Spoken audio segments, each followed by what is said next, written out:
This is Detroit's Filthiest, DJ Nasty, aka 313 Bass Mechanics, aka Digitech. Born in Baghdad, Iraq, and raised in Detroit, Michigan. I initially got into DJing because of the music that was being played on Detroit local radio stations. A lot of these songs were underground, where you could not go to the stores, buy them on CD. They were only sold on vinyl.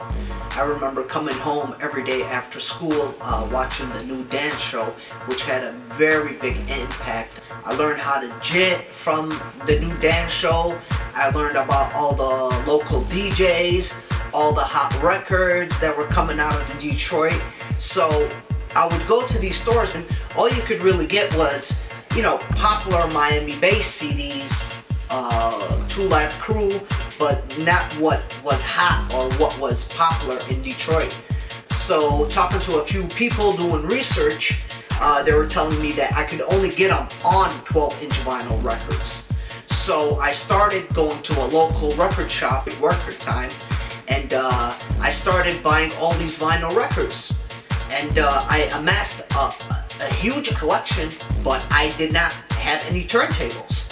So I ended up going to a local chain store that would sell appliances, and I bought a $99 turntable just to listen to these records.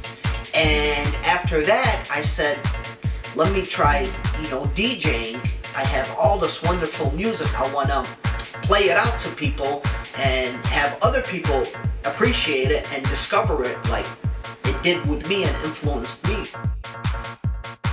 So I got into DJing, and then after a year I bought my first MPC 3000, and I just got sucked in of producing my own music. I couldn't even afford any keyboards, so I would sample a lot of the music that I was influenced by and mashed them up and, made my own different take on techno music. And after that, I just focused my time and energy more on producing music than DJing.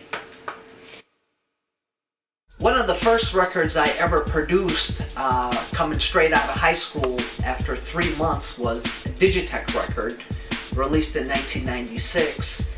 I started producing more and more records, but I wasn't able to put out as much records as I want. I was getting the opportunity maybe once a year, maybe if I was lucky, 2 records a year, and I felt like I needed to put out more to establish my name. And I decided to start my own record label, and that's how Motor City Electro Company came about, a venue for me to release my own records at the pace that I felt was necessary, and really have creative control and own my own music. Because main thing was, I really did not want to give anybody rights to what I was creating, and this was the best way to have control. Island UK, part of Universal Records, contacted me about licensing one of the tracks that I had previously released under the 313 Bass Mechanics alias. The name of the record was Ghetto Booty EP. The name of the track was called Pass Out.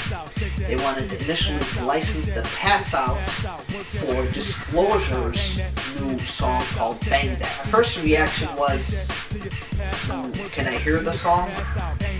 And they sent me an email, gave me a link to listen to the song. At first, I didn't know how really to react to it because it was so different from the original. It was very simple, it was housey, not something that I was really used to. So next thing I know, I emailed them back. I said, interesting track. Can you please give me more information, who the name of the artist is? And they responded back, the artist is Disclosure. At this point, I did not even know who Disclosure was. I ended up contacting a couple of people and just asking them, can you please tell me a little about Disclosure? And of course their response was, yeah, they're a big, huge group from the UK. They got a song out with Sam Smith. They did a song called Latch. They're, sold 1 million records.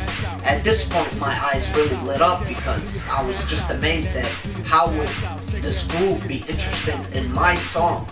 So after they finished telling me who they were, I immediately responded to them. Well, Disclosure sampled one of my songs and is interested in releasing the song either on an album or as a single. And they just gave me the most enthusiastic reaction because they were as surprised as I was. They couldn't believe it. And one of the reactions I got was, do you mean somebody remixed a Disclosure song and they sampled your song? And I responded by telling them, no, the actual group Disclosure, whoever they are, sampled my song. I heard the song. They want to release it. They were so excited and they said, this is like the craziest thing. And at that point I knew it was very serious when other people besides me knew who Disclosure was, because at this point I was just so in the background that I wasn't even aware of who Disclosure was. I can be contacted on Facebook through Detroit's Filthiest, and I can be contacted on Twitter, Detroit's Filthiest at DJ Nasty 313.